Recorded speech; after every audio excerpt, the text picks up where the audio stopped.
अस्मी, मेरी आंखों में आंखें डालो। चुप क्यों हो बेटा? बोलो कुछ, डरो मत। डर तो लगेगा ना मैडम, आप यूं। मैं जो कर रही हूँ तुम्हारी भलाई के लिए ही कर रही हूँ। पर मैडम, मैंने कुछ नहीं किया मैडम, मैंने कुछ नहीं किया। सारी गलती उसकी है। उसकी मतलब किसकी? सारी गलती भगवान की है मैडम। भगवान की वजह से ये सब हुआ है।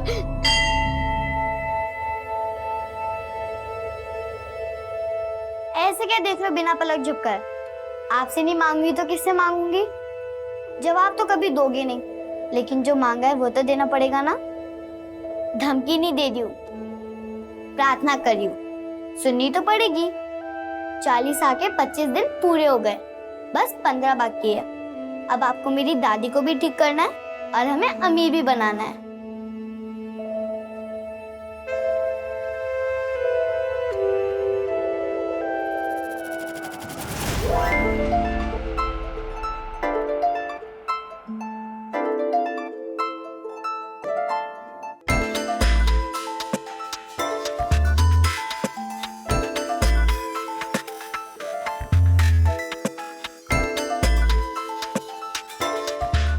दूसरे के जूते में पैर जमाना आसान नहीं होता है जी।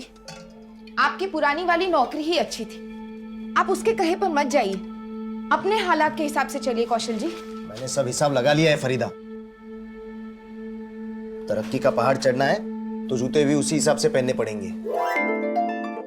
करिए जो करना है, लेकिन देखना एक दिन पछताएंगे आप। अपने पैरों पर खुद कुल्हाड़ी मार रहे हैं। अपने पैरों पर कुल्हाड़ी तो एक ही बार मारी थी मैंने, 12 साल पहले जब तुझसे शादी की थी। अब वो मार झेल के इतनी अकल तो आई है कि कभी किसी से मात नहीं खाऊंगा मैं। तो मैं भी आपको उसी तजुर्बे से समझा रही हूँ। अपना तजुर्बा घर संभालने में इस्तेमाल कर, मेरे काम धंधे में नहीं। देख मैं तुझे ना समझा।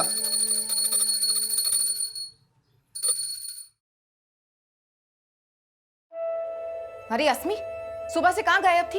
अब शक्ल दिखा रही है। क्या अस्मी सुबह से बाहर थी और तुम्हें कोई फिक्र ही नहीं है? खेलने गई थी। और आपको कब से पड़ी है अस्मी की? घर आके ये तक तो पूछा नहीं कहाँ है वो। टेंशन मत लो, आ गई आपकी जुबान।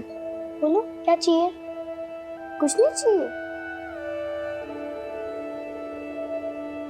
अच्छा हाँ दादी, हमारा मिशन जल्दी पूरा होने वाला है। 25 हो गए, बस 15 बाकी है। वो भी गए तो सबका भला। क्या खुसर फुसर चल रही है? कुछ नहीं अम्मा। अच्छा चल कुछ खा ले, खेल खेल के भूख नहीं लगती तुझे? नहीं अम्मा, आज मुझे बिल्कुल भूख नहीं है, क्योंकि आज मुझे इतनी खुशी है कि मेरी भूख मरी गई। ऐसे क्या खुशी मिल गई तुझे? हाँ? ये जूते कहाँ से लाई तू? ठीक है, अब मैं कुछ नहीं पूछूंगी तुमसे, पर तुम्हें मेरी एक बात माननी पड़ेगी। तुम ये सारी बातें ना पुलिस नहीं, मैंने कुछ नहीं किया मैडम। डरने की कोई बात नहीं। नहीं मैडम, मैंने कुछ नहीं किया मैडम, मैंने कुछ नहीं किया मैडम। नहीं, चुप हो जाओ, मैं जो बोलूंगी वही करना पड़ेगा, समझ रहे हो? सॉरी, बैठो। देखो हस्मी, मैं तुम्हारी भलाई के लिए ही कर रही हूँ। अब जो मैं बोलूंगी वही करना पड़ेगा।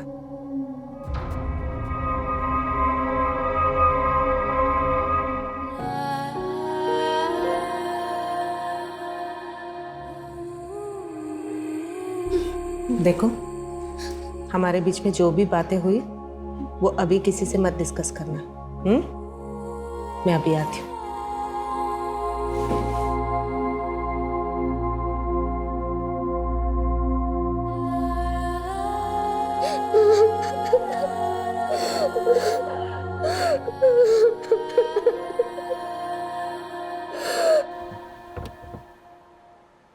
Nandini ji, how was the session? 1 minute sir, बहुत अर्जेंट कॉल करना है।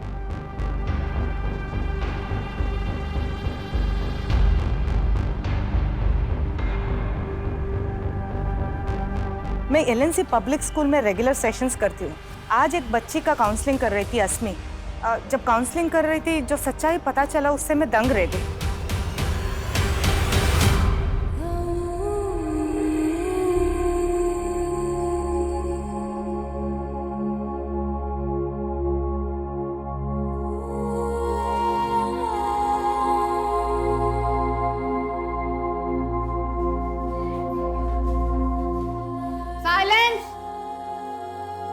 अस्मी बेटा इधर आना मेरे पास।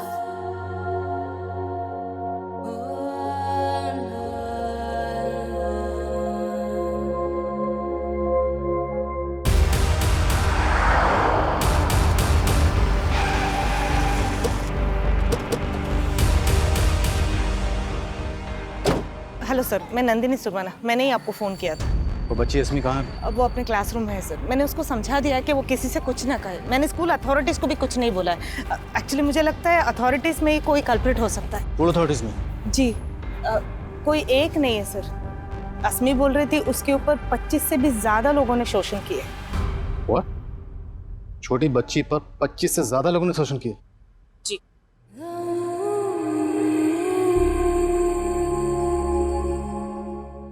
जैसी आपकी चॉइस है ठीक वैसा ही फ्लैट है हमारे पास, और वो भी एकदम प्राइम लोकेशन पे। सॉरी सेठ। आप लोग एक बार जाकर के वो फ्लैट देख लीजिए, है ना? कौशल जी। इनको वो कुतुब नगर वाला फ्लैट दिखा दो। जी सेठ। अगर आप लोगों को पसंद आ जाता है तो आगे की बात। सॉरी सेठ, घर से बार बार फोन आ रहा है। हेलो, तुझे कितनी बार बताया मुझे परेशान मत किया कर काम के वक्त। अरे सुनिए तो, अस्मी के स्कूल से फोन आया था आपको और मुझे तुरंत वहां बुलाया है। तुरंत बुलाया है? कहीं अस्मी ने फिर से कोई शरारत कर दी क्या?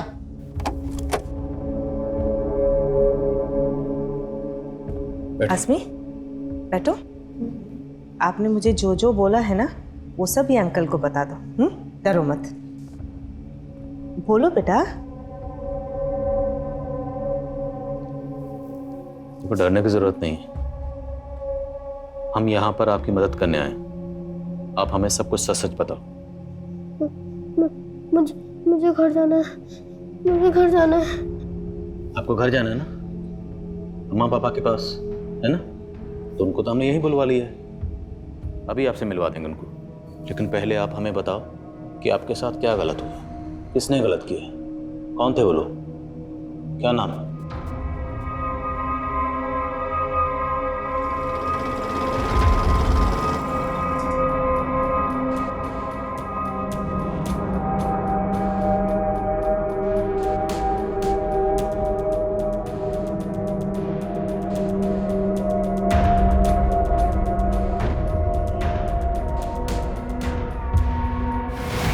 मेरे साथ कुछ बुरा नहीं हुआ है अंकल, कुछ बुरा नहीं हुआ है मेरे साथ। अस्मी, ये क्या बोल रहे हो तुम? आपने अच्छा नहीं किया मैडम, अब मैं आपकी बातों में कभी नहीं आऊंगी। अस्मी, ये क्या बोल रहे हो तुम? नंदिनी एक मिनट प्लीज।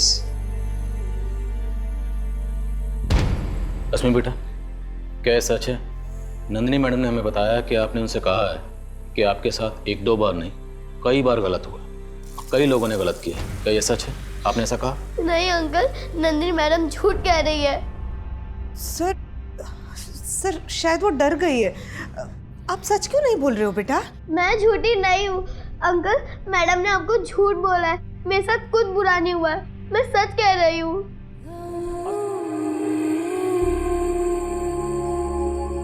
बच्ची के साथ कुछ गलत हुआ या नहीं हुआ ये पता लगाना हमारी ड्यूटी है। मेडिकल करवा ले। हो सकता है अस्मी डर की वजह से सच ना बोल पा रही। सर देखिए, पहले कम तमाशा नहीं हुआ है हमारे बेटी के साथ। आप सोचिए सर, लोग तरह तरह की बातें करेंगे सर, और जरा सोचिए अस्मी पर क्या गुजरेगी इन सब बातों से।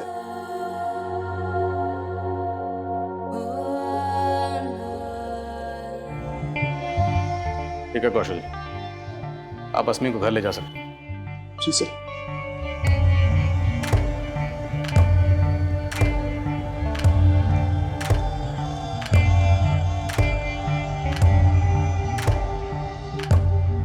मुन्नी, देख कितने सुंदर जूते हैं। हाँ, कितने सुंदर हैं। इसका कलर भी बहुत अच्छा है। तेरे पापा ने दिलवाए?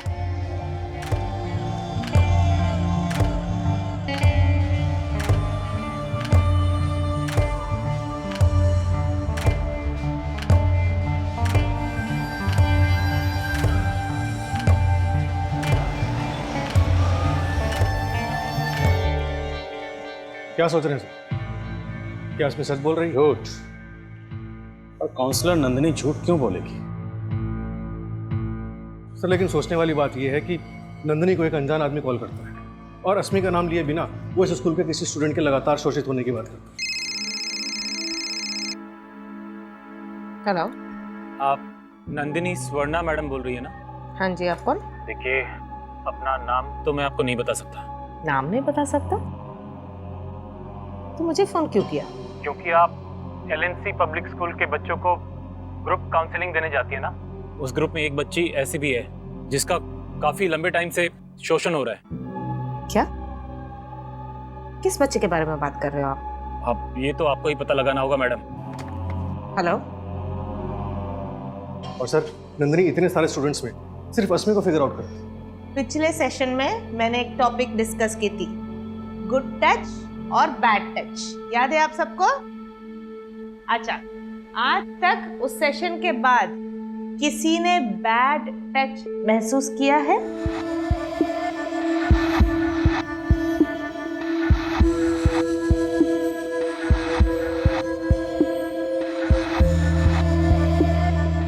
कहाँ दर्द हो रहा है बेटा?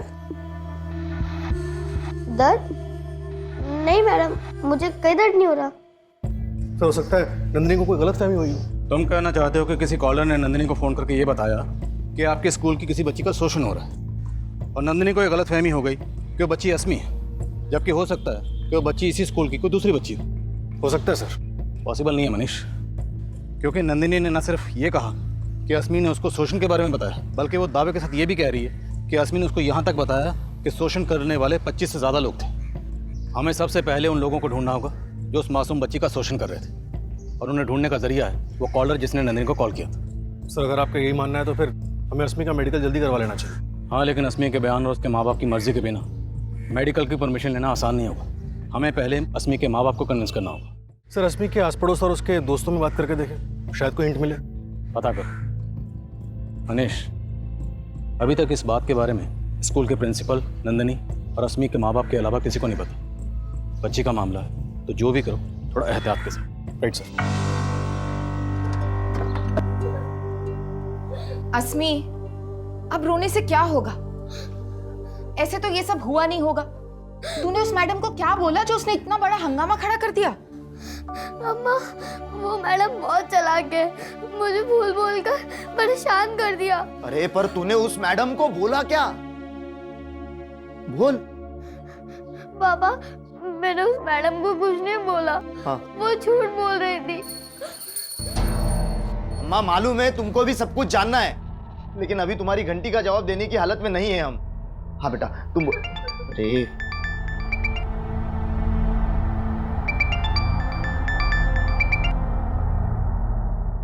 हेलो। मार्शल, तू 1 घंटे का बोल के गया था ना? तू अभी तक से ऑफिस नहीं आया? हाँ सेठ, मैं वो क्या मिमिया मत। अभी के अभी तो अगर ऑफिस नहीं आया ना तो दोबारा आने की जरूरत भी नहीं है। सर मैंने तब भी बोला था, जिस आदमी ने मुझे फोन किया था उसके बारे में मुझे कुछ नहीं पता है, पर उसने जो बोला था वो सही निकला। और नंदिनी जी, अगर आप सही बोल रही हैं, सच बोल रही हैं तो सर मैं 100% सच बोल रही हूँ। अस्मी ने आपको यही बोला था कि उसके साथ 25 लोगों ने? सर 25 से भी ज्यादा लोग सर। एग्जैक्टली यही बोला था कि 25 से ज्यादा लोग? नहीं, वो उसने कुछ ऐसा बोला था कि उसके साथ कई लोगों ने गलत कर चुके हैं। उसने बोला कई लोग गलत चुके? जी। तो आपको ये कैसे लगा कि फिर 25 लोग हो सकते हैं, उससे ज्यादा लोग हो सकते हैं? सर वो बात करते वक्त कुछ 25 करके बोली, फिर चुप हो गई, तो मैंने अंदाजा लगाया। तो आपका कोई और अंदाजा जिससे हमें उन 25 लोगों के बारे में कुछ पता चल सके, उनका नाम, कोई क्लू? नहीं सर मैं जानने की बहुत कोशिश की थी, पर अस्मी ने, हाँ सर, वो बात करते वक्त उसने किसी का नाम लिया था शायद। किसका नाम? बल्लू या बल्ली, ऐसा कुछ। और ये नाम आपको अभी अचानक कैसे याद आ गया? सर उस टाइम पे इतना सब कुछ हो गया था और ये नाम को लेके मैं उतना श्योर भी नहीं थी, पर वो कुछ बल्लू या बल्ली ही था। अभी आप श्योर? यस सर, पर उसने एक ही बार बोला था, फिर उसके बाद उसने किसी के बारे में कुछ नहीं बताया।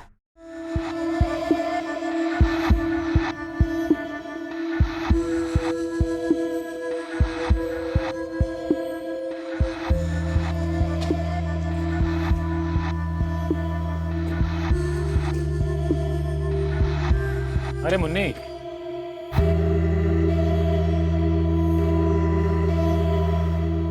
देखो मैं क्या लाया तुम्हारे लिए,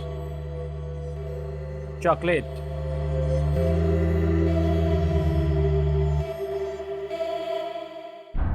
बल्लू या बल्ली? जी, इस नाम के किसी शख्स को जानते हैं? शायद आपकी कोई जान पहचान का हो। नहीं साहब, ऐसे किसी आदमी को मैं नहीं जानता। देखिए, आप भले ना जानते हो, लेकिन काउंसलर नंदिनी ये दावे के साथ कह रही है कि अस्मी ने उसे बताया कि उसके साथ दुष्कर्म करने वालों में से किसी एक का नाम बल्ली या बल्लू था। हाँ, पर अस्मी के साथ ऐसा कुछ अगर अस्मी के साथ ऐसा कुछ नहीं हुआ तो वो कौन था जिसने काउंसलर नंदिनी को फ़ोन किया? साहब, मुझे ना कुछ समझ नहीं आ रहा है। देखिए, आप ठंडे दिमाग से सोचिए, याद करिए, शायद किसी से आपका कोई झगड़ा हुआ हो, कोई ऐसा शख्स जो आपको और आपके परिवार की बदनामी करवाना चाहता हो। बदनामी करने की सोची होगी उसने। पता नहीं उसे ऐसा क्या मिला है जो हमें इतनी सफाई देनी पड़ रही है। आपको किसी को सफाई देने की ज़रूरत नहीं पड़ेगी। देखिए, हम आपको या आपकी बच्ची को परेशान नहीं करना चाहते। हम सिर्फ ये जानना चाहते हैं कि अस्मी के साथ कुछ गलत हुआ है या नहीं हुआ, और अगर गलत हुआ है तो उसे जानने का जरिया है मेडिकल। एक बार साहब, परेशान मत होइए, हम समझते हैं मामला सेंसिटिव है, बात लीक नहीं होगी। Excuse me. Hello sir, Nandini को जिस पीछे से कॉल किया गया था वहाँ पे कोई सीसीटीवी कैमरा नहीं है। आसपास पूछताछ करने पे भी पता नहीं चल रहा है कि वो आदमी कौन हो सकता है जिसने नंदिनी को कॉल किया था। और अस्मी के फादर को भी इस बारे में कोई अंदाज़ा नहीं है, लेकिन ये कॉलर जो भी होगा ये अस्मी का शुभचिंतक होगा जो अस्मी के बारे में सब कुछ जानता होगा। तो अगर शुभचिंतक ही था तो फिर नंदिनी को उसने अपना नाम क्यों नहीं बताया? यहाँ तक कि उसने अस्मी का भी नाम नहीं लिया। नंदिनी किसी बल्लू या बल्ली का नाम ले रही है। अगर नंदिनी की बात सही है तो जिन लोगों ने अस्मी के साथ दुष्कर्म किया उनमें से किसी एक शख्स का नाम बल्लू या बल्ली हो सकता है। अस्मी के स्कूल, घर, सारे एरिया में पता करो। जो बल्लू और बल्ली नाम के शख्स हैं सबकी डिटेल्स निकलो। बोल। अरे तुझे कहा ना, मुझे बच्ची नहीं चाहिए। जवानी तो बीवी ने बिगाड़ दी, अब बुढ़ापा नहीं बिगाड़ना है मुझे। अरे बुढ़ापे में लाठी की जरूरत होती है, और जब लाठी मिल जाएगी ना तो मुझे फोन करना, समझा?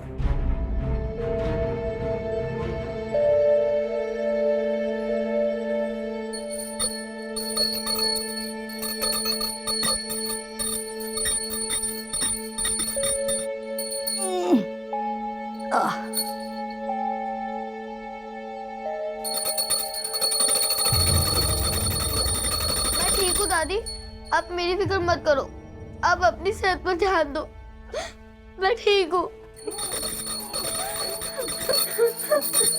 क्या हुआ अस्मी?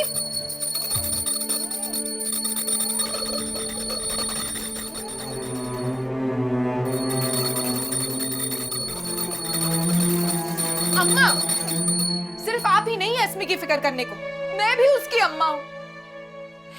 ये देखिए, सॉरी लिख कर गई है। अब क्या मतलब निकालूं मैं इसका?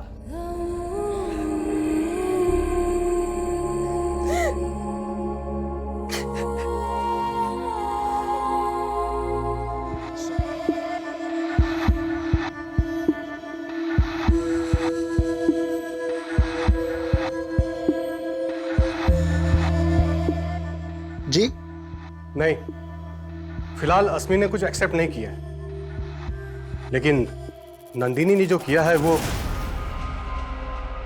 एक मिनट, चाय।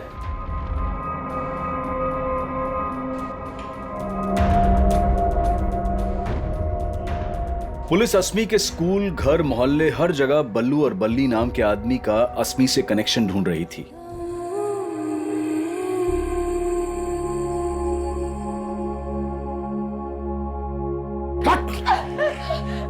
भागने की कोशिश की ना तो तेरे पैर काट दूंगा। पैर क्यों? गला ही काट दो ना, चाहे मेरा जो भी इश्क करो, लेकिन मुझे कौशल जी से निकाह करने से नहीं रोक पाओगे।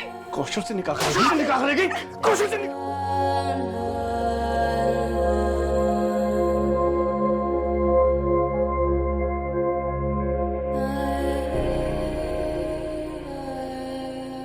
अभी हम कभी पीछे मुड़ के नहीं देखेंगे फरीदा। हम साथ मिलके ये घर बसाएंगे अपने होने वाले बच्चों के साथ।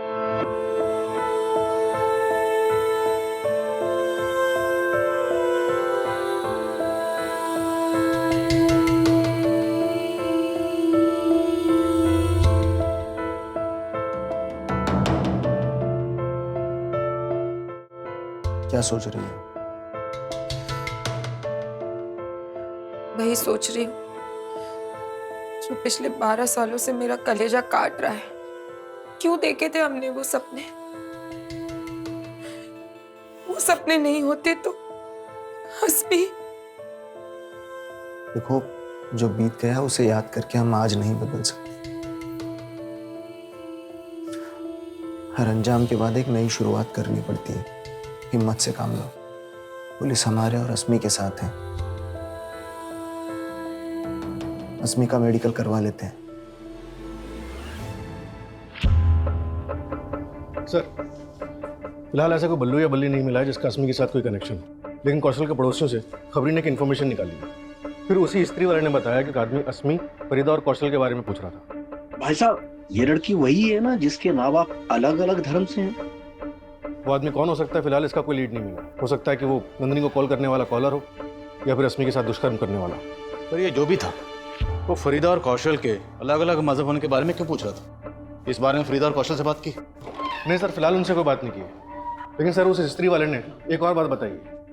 ये फरीदा कौशल की दूसरी बीवी है। दूसरी बीवी? हाँ सर, 12 साल पहले अपनी पहली बीवी से अलग होने के बाद कौशल ने फरीदा से दूसरी शादी की थी। हम उसकी पहली बीवी का पता लगा रहे हैं सर। और मनीष, इन सब बातों का अस्मी के साथ हुए दुष्कर्म से क्या ताल्लुक हो सकता है? सर, हो सकता है। सर, अस्मी के फादर का फोन आया था। वो अस्मी का मेडिकल करवाने के लिए तैयार है।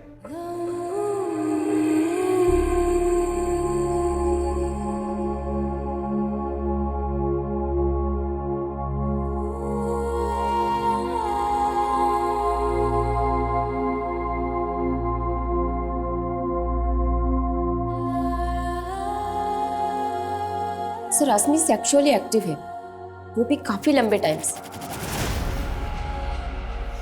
बच्ची का इतने अरसे से शोषण हो रहा है और वो लगातार झूठ बोल रही है।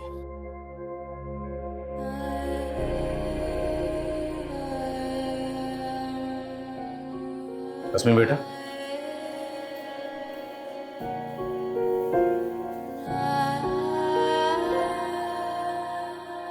आपको बिल्कुल घबराने की जरूरत नहीं है।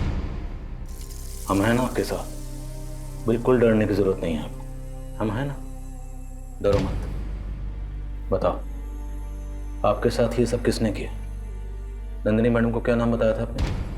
बल्लू या बल्ली, ऐसे कुछ नाम बताया था ना?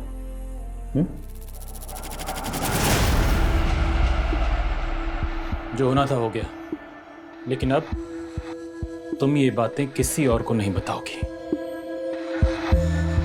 किसी को भी नहीं।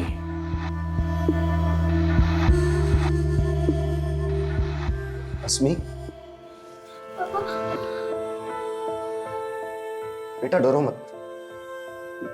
हमको बताओ, कौन है जिसने तेरे साथ? बोलो बेटा। बेटा, ऐसा कौन है वो जिसका नाम तो नहीं बता पा रही? बोल अस्मी, कौन है वो?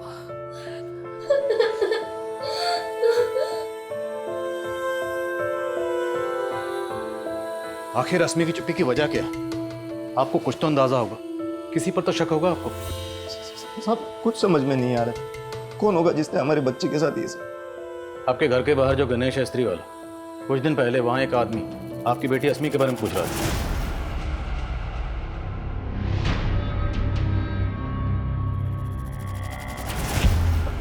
कौन आदमी?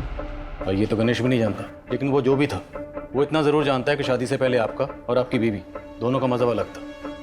हो सकता है वो आपका या आपकी बीवी का कोई ऐसा रिश्तेदार हो जो नहीं चाहता था कि आप दोनों की शादी हो।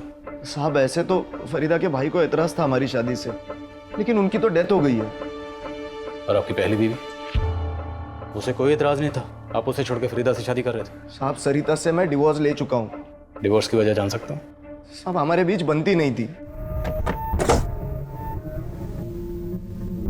देख रही है, थक करके काम से लौटाओ, पानी तक नहीं दे सकती। तुमको नहीं दिख रहा है मैं भी काम कर रही हूँ, खुद भी तो ले सकते हो ना। हाँ, चाय भी मैं ही बना लेता हूँ, रात का खाना भी बना लूंगा। हाँ तो ठीक है ना, बना लो, तुम्हारी बीवी हूँ, नौकरानी नहीं। क्या कहा तूने? बीवी? अरे बीवी कहलाती है लेकिन एक बच्चा नहीं दे सकती मुझे। तो आपकी पहली बीवी सरिता से डिवोर्स लेने की एक वजह यह भी थी कि उसे बच्चा नहीं हो रहा था। सबसे बड़ी वजह सरिता का स्वभाव था साहब, बहुत झगड़ालू थी वो। और ये 12 साल पहले की बात है साहब, इससे अस्मी के साथ जो है उससे क्या वास्ता? सर शायद कोई वास्ता हो।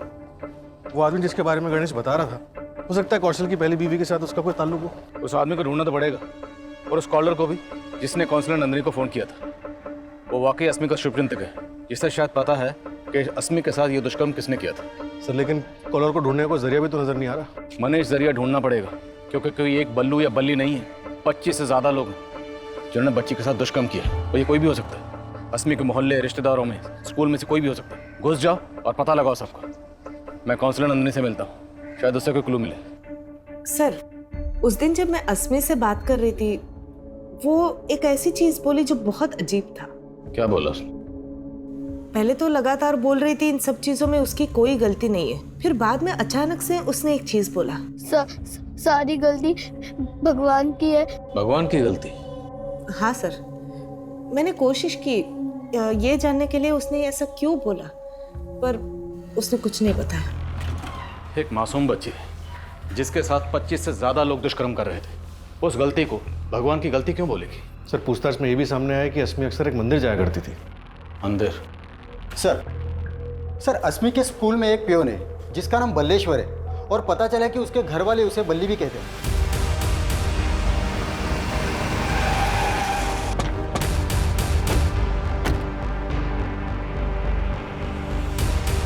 हाँ सर, घर पे मुझे बल्ली कह के बुलाते हैं, लेकिन जो आप सोच रहे हो गलत सोच रहे हैं सर। सही क्या तू बोल?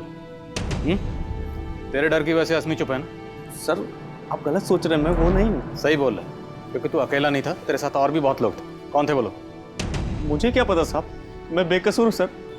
ऐसे नहीं मानेगा ये, लेके जा। चल। व्हाट?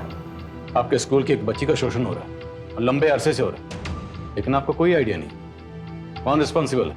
देखिए सर, हम अपने स्टूडेंट के सिक्योरिटी का पूरा ख्याल रखते हैं, हमें उनकी प्रॉब्लम पता है, इसलिए तो हम उनकी रेगुलर काउंसलिंग करवाते हैं। लेकिन सर आप जो कह रहे हैं वो सुन के तो मैं खुद हैरान हूँ। हाँ सर जी, अस्मी आया करती थी पहले यहाँ, और तो और वो यहाँ आने के लिए 40 भी रखती थी।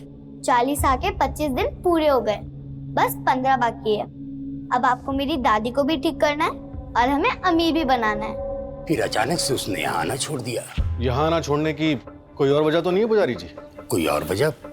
मैं कुछ समझा नहीं साहब। उस बच्ची का एक लंबे समय से शोषण हो रहा था, जिसका दोषी वो भगवान को मानती है। कहीं उसके दोषी का आपसे या फिर यहाँ पे रहने वाले किसी और से कोई लेने देना तो नहीं है? ये कैसी बात आप कर रहे हैं? यहाँ पर ऐसा कोई नहीं है, और ये भगवान का घर है। भगवान का घर है तो कौन है जिसको वो दोषी बता रही है? सर अस्मी को देख के मुझे कभी ऐसा नहीं लगा कि उसके साथ कुछ ऐसा हुआ होगा। आपको नहीं लगा होगा, लेकिन कोई तो होगा जिसको इस बारे में पता होगा। सर अब ये मैं कैसे बता सकती हूँ? आप अस्मी की क्लास टीचर हैं, तो आप इतना तो जानती ही होंगी कि ऐसी कौन सी फ्रेंड है जिसके अस्मी काफी क्लोज है। अस्मी आपकी बेस्ट फ्रेंड है। बेस्ट फ्रेंड तो एक दूसरे से सब कुछ शेयर करते हैं ना? अस्मी ने कभी आपको बताया कि उसके साथ कुछ गलत हो रहा है? नहीं अंकल, मुझे कुछ नहीं पता।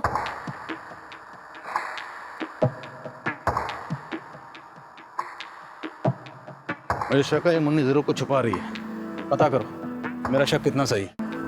Okay sir. देखते ही देखते खबर चारों तरफ फैल गई।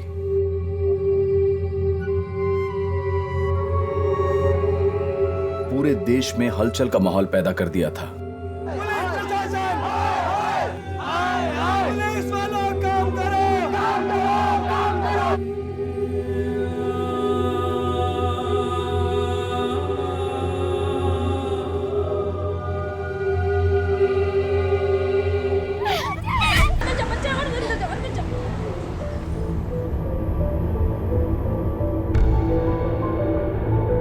पिछले 12 साल से मैंने कौशल की शक्ल तक नहीं देखी, और उसकी बीवी और बेटी से मेरा कोई लेना देना नहीं है। बच्चे ना होने की वजह से भी कौशल ने आपसे डिवोर्स लिया था। कहीं इसी जलन में आपने कौशल का बदला उसकी बेटी से तो नहीं लिया? इतनी गई गुजरी नहीं हूँ मैं। कौशल के मुझे छोड़ने की वजह फरीदा थी। एक तरफ वो मेरे साथ रह रहा था और दूसरी तरफ उस फरीदा से इश्क लड़ा रहा था। और वो फरीदा, वो भी कुछ कम नहीं थी। जैसे कौशल ने मुझे छोड़ा, उसने भी अपने पति को छोड़ा था। क्या ये कौशल से फरीदा की दूसरी शादी थी? जी अब क्या पता, बदला फरीदा के पहले पति ने लिया हो और शक आप मुझ पर कर रहे हैं। ये फरीदा का पहला पति कौन था? हाँ साहब, कौशल जी की तरह मैं भी अपने पहले रिश्ते से तंग आ गई थी। जुबेर मेरे साथ बहुत मारपीट करता था। भागने की कोशिश की ना तो तेरे पैर काट दूंगा मैं। पैर क्यों? गला ही काट दो ना।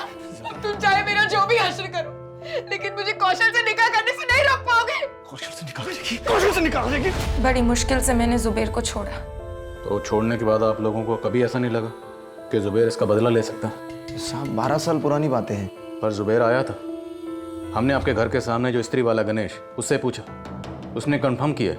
हमने उसे जुबेर की फोटो दिखाई, उसने बताया कि यही वो शख्स है जो उससे पूछताछ कर रहा था। अब इतने सालों बाद जुबेर यहाँ क्यों आया होगा? और वो आपकी बेटी अस्मी, उसके बारे में क्यों पूछ रहा था? साहब मुझे नहीं मालूम गणेश ने उसको कब देखा, लेकिन मैंने आखिरी बार जुबेर को करीब साल भर पहले देखा था, जब मैं अस्मी के साथ मार्केट से लौट रही थी। लेकिन मैं उसे नजरअंदाज करके चली गई। उसके बाद मैंने जुबेर को कभी नहीं देखा।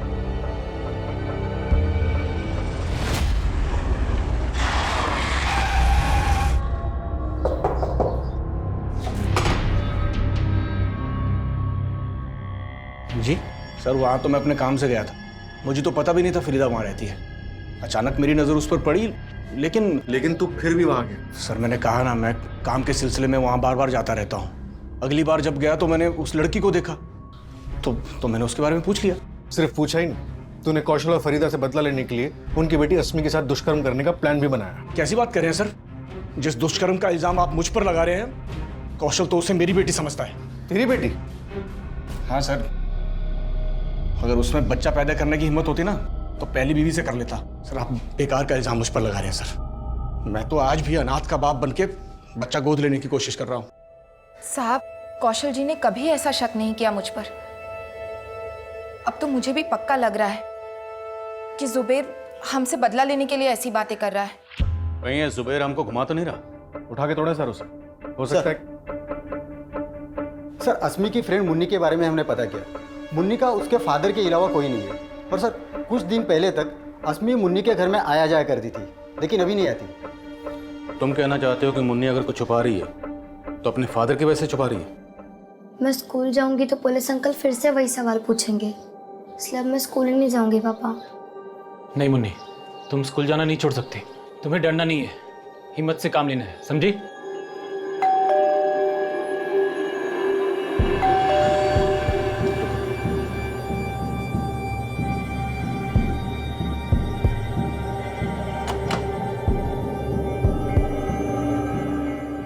सर मुन्नी ऐसा कुछ भी नहीं जानती जैसा कि आप सोच रहे हैं। आप बेकार बच्ची को परेशान करेंगे सर, प्लीज सर। हम बच्ची को परेशान नहीं करेंगे, तुमसे पूछेंगे मुन्नी क्या जानती है। क्या मतलब सर? बच्ची के दुष्कर्म का केस, और वो बच्ची यहाँ अक्सर आती जाती थी, तो तुम पर भी शक करेंगे ना? क्या क्या बोल रहे सर आप? कैसी बात कर रहे हैं सर? मैंने खुद वो काउंसलर मैडम को अस्मी के बारे में बताया। तो काउंसलर को फोन तुमने किया था? आप नंदिनी स्वर्णा मैडम बोल रही है ना? हाँ जी, आप कौन? देखिए अपना नाम तो मैं आपको नहीं बता सकता। तो मुझे फोन क्यों किया? क्योंकि आप LNC पब्लिक स्कूल के बच्चों को ग्रुप काउंसलिंग देने जाती है ना। उस ग्रुप में एक बच्ची ऐसी भी है जिसका काफी लंबे टाइम से शोषण हो रहा है।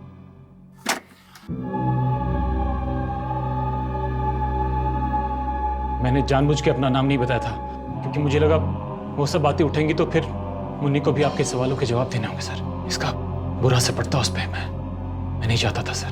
तो तुम्हें ये सब बातें किसने बताई? मुन्नी ने? हाँ सर, अस्मी ने सिर्फ मुन्नी को ही वो सारी बातें बताई थी। अंकल उसमें मेरी बेस्ट फ्रेंड है, लेकिन एक बार मेरी उससे खट्टी हो गई थी। मुन्नी देख कितने सुंदर जूते हैं। वाह कितने सुंदर हैं। इसका कलर भी बहुत अच्छा है। तेरे पापा ने दिलवाए? तो फिर सीक्रेट है, मत बता। अब मैं तुझसे तभी बात करूंगी जब मेरे भी पैरों में ऐसे जूते होंगे। मेरे पापा दिलवाएंगे मुझे। मुन्नी, तेरे पापा तुझे इतने महंगे जूते दिलवा सकते हैं, लेकिन मेरे नहीं। मंदिर के बाहर मिले थे, मन किया कि एक बार पहन लूं, तो पहन के आ गई। तूने चोरी की? मेरे पापा कहते हैं जो बच्चे चोरी करे उनसे दोस्ती मत करना। मुन्नी, मुन्नी! मैंने जब उससे बात करना बंद किया तो उसको बहुत दुख हुआ। तेरी बारी। मुन्नी, मुन्नी, मुन्नी, प्लीज मुझे माफ कर दे। मुझसे कट्टी मत हो। तेरे अलावा मेरा और कोई दोस्त नहीं है। अगर तू मुझे अपना दोस्त मानती है तो प्रॉमिस कर, आज के बाद ना तो चोरी करेगी और ना ही झूठ बोलेगी। प्रॉमिस। अश्मी मेरे साथ बहुत खुश थी, पर अचानक से वो अपसेट रहने लगी।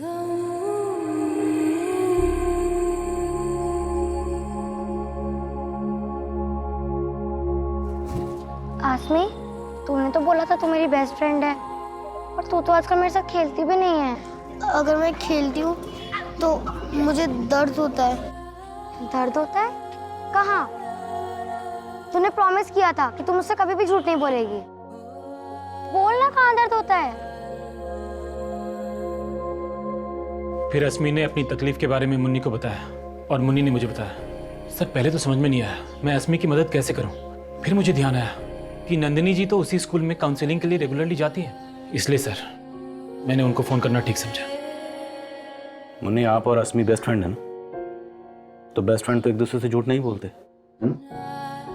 तो आप हमारे लिए अस्मी से एक बार फिर से पूछोगे कि उसे तकलीफ किसने दी, कौन थे वो लोग?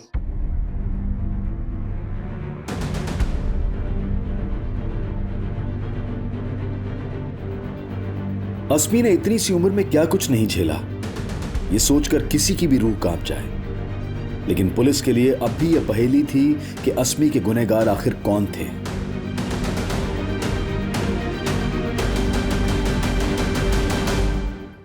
बैठो। मैडम, आप मुझे यहाँ पर क्यों लेकर आई हैं? आप मुझे पनिश करने वाली हैं? नहीं अस्मी, मैं आपको पनिश नहीं कर रही हूँ। मुझे आपसे कुछ बात करनी है। आपके बाद बाकी बच्चों से भी बात करूंगी, और आपसे पहले, क्योंकि आप स्पेशल हो। मैं स्पेशल हूँ? इसीलिए तो बुलाया है। अच्छा, अभी एक गेम खेलेंगे। रेडी? ठीक है, मैं जो भी क्वेश्चन पूछती हूँ उसका फटाफट जवाब देना है। दोगे? आपका फेवरेट क्या है, चॉकलेट या आइसक्रीम? चॉकलेट। डैडी या मम्मी? अम्मा। Favourite person? दादी। वेरी गुड, ये गेम में तो आप जीत गए। अभी हम दूसरा गेम खेलते हैं। मैं जो बोलती हूँ वो करना पड़ेगा, करोगे? अच्छा, अभी आप हाथ लेके जाके कान खींचो। हाँ। कान खींचते हो तो अस्मी को कहाँ दर्द होता है? कान में। नाक खींचते हो तो कहाँ दर्द होता है? नाक में। और खांसते हो तो कहाँ दर्द होता है? तो ये दर्द कहीं उस बैड टच की वजह से तो नहीं है जिसके बारे में मैंने पिछले क्लास में सारे बच्चों को बताया था? नहीं मैडम। यस भी और नो भी।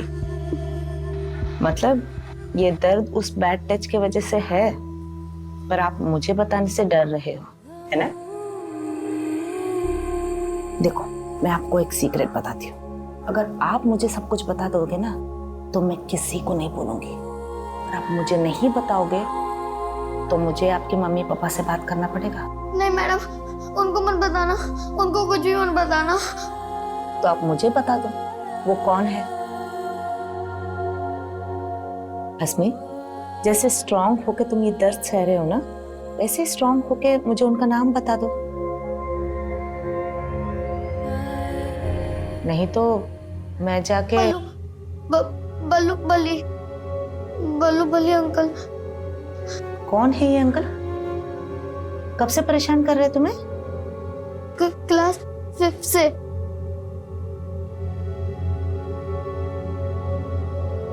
कहाँ रहते हैं? मुझे नहीं पता, दूसरे अंकल को पता है। दूसरे अंकल? क्या वो दूसरे अंकल भी तुम्हारे साथ? क्या ये सिर्फ 2 लोग हैं या और भी? और कितने लोग हैं बेटा?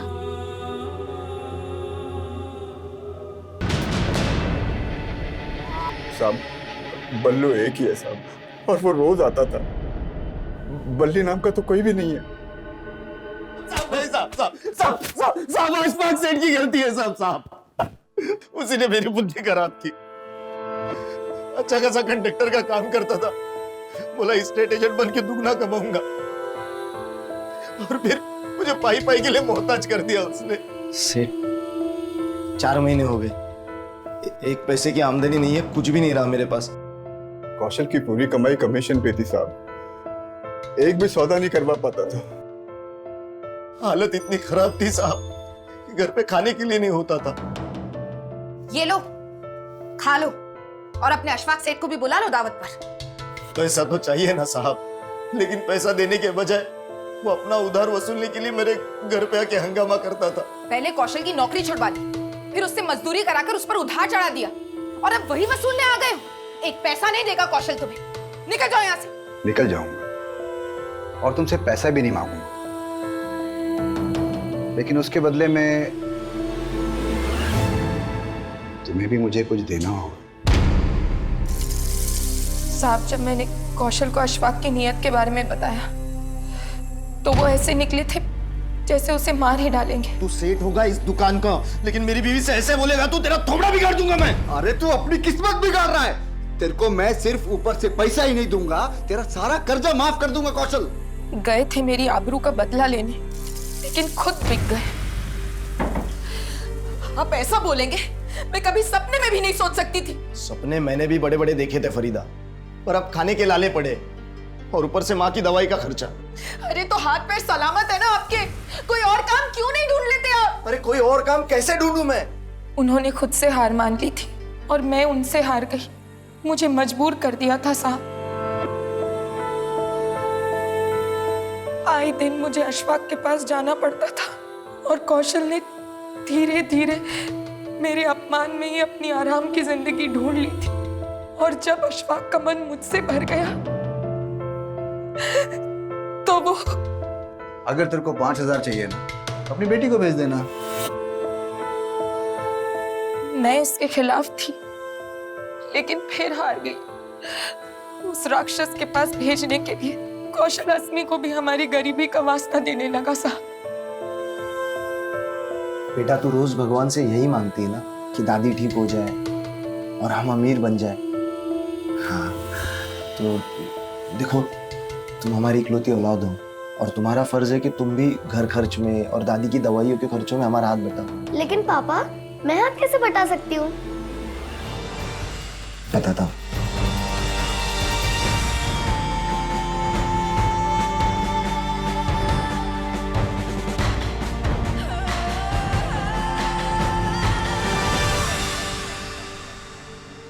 गरीबी का वास्ता देकर तुम लोगों ने अस्मी को यह पट्टी पढ़ाई कि वो जो कर रही है सही कर रही है, और अपना गुनाह छुपाने के लिए उससे चुप रहने का नाटक भी करवाया।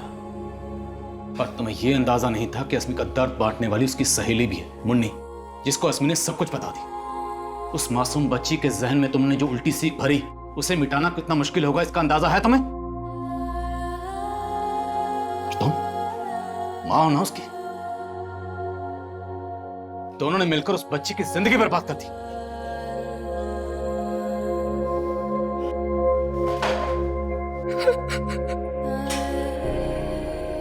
ऐसे दुष्कर्मों से जुड़े केसेस को लेकर हम सालों से अफसोस जता रहे हैं, कभी कैंडल मार्च निकालकर तो कभी धरना देकर। हम ऐसे घिनौने आरोपियों को सख्त से सख्त सजा दिलवाने की मांग करते हैं, और अदालत भी ऐसे आरोपियों के प्रति कड़ा रुख अपनाती है, लेकिन फिर भी ऐसे अपराध रुकने का नाम नहीं ले रहे हैं। लेकिन इस केस का सबसे हैरान कर देने वाला पहलू यह है कि जिस गुनाह के लिए अस्मी के माता पिता को सजा मिलने वाली है, उस गुनाह को अस्मी उनका गुनाह नहीं बल्कि अपनी जिम्मेदारी समझ रही है। उसका सॉरी अम्मा लिखने का भाव भी ये था कि वो मासूम समझ रही थी कि वो सारी बातें सबके सामने लाकर उसने अपने पेरेंट्स का भरोसा तोड़ा है, इसलिए वो सॉरी फील करती है। अब सोचिए कि उस बच्ची को समझाना क्या आसान होगा कि उसके माता पिता उससे कुछ भी सही नहीं करवा रहे थे। और मान लीजिए कि अगर एक उम्र के बाद उसको एहसास होता भी है कि उसके माँ बाप उसका शोषण कर रहे थे, तो उसके दिल पर क्या गुजरेगी। बचपन में जब कुछ एक गलत शुरुआत से शुरू होता है तो उसे फिर से सही और नई शुरुआत दे पाना हमेशा मुश्किल होता है। अब मैं अनूप सोनी आपसे विदा लेता हूं। फिर मुलाकात होगी क्राइम पेट्रोल सतर्क के ब्लैक हेडलाइंस अध्याय में एक और नए केस के साथ। और याद रखें, क्राइम और आपके बीच में सिर्फ इतना फर्क है कि आप कितने सतर्क हैं। सतर्क रहें, सुरक्षित रहें। जय हिंद।